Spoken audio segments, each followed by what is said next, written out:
En réalité, nous sommes à notre troisième rencontre au niveau des forces politiques de l'opposition. La première avait eu lieu depuis le 18 janvier et nous avons d'abord fait un diagnostic de la situation du pays, un diagnostic également de la situation de l'opposition démocratique dans ce pays. Et bien sûr, nous avons parlé du dialogue qui taraude tous les esprits en ce moment. Et l'opposition est prête à aller au dialogue, dans le principe. Maintenant, comme vous le savez, le diable se cache dans les détails. Et nous sommes en train de travailler sur ces détails également.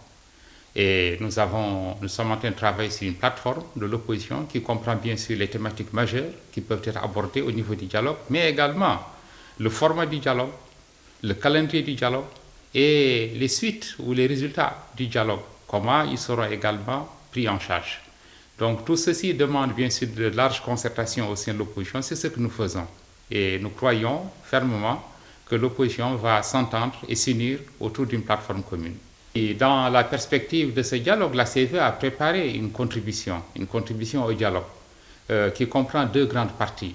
Une partie sur le thème du dialogue, les thèmes du dialogue, en l'occurrence l'unité nationale et la cohésion sociale et l'ancrage de la démocratie.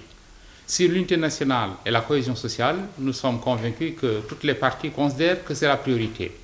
Si l'unité nationale est la priorité, il faut lui accorder alors le temps nécessaire. Mais nous souhaitons également que cette question de l'unité nationale et de la cohésion sociale, qu'elle ne soit pas abordée à l'intérieur d'une thématique générale et qu'elle risque d'être reléguée au second plan. Parce que nous avons tiré les leçons de l'expérience du dialogue antérieur. Nous voulons que l'unité nationale, qu'on donne tout le temps à l'unité nationale et que la participation ne soit pas seulement que les acteurs qui ont vocation à faire la politique. Si on parle d'unité nationale, on doit dépasser le cadre des partis ou des acteurs politiques pour s'intéresser, pour impliquer la société civile, les personnalités, mais aussi les communautés, parce qu'elles doivent être représentées à un tel dialogue. Parce que le vrai problème, ce sont les rapports entre les communautés, mais surtout les rapports entre les communautés et l'État. Comment faire l'équité, comment faire la justice, comment partager le pouvoir, comment partager les richesses de ce pays, comment régler la question culturelle. Voici les enjeux auxquels il va falloir bien sûr adresser. Et en plus, il y a bien sûr le respect de la diversité, comme vous le savez, et qui implique aussi le paysage médiatique qu'il faut revoir dans ce pays. De tout cela, la coalition Vivre Ensemble a fait un ensemble de propositions.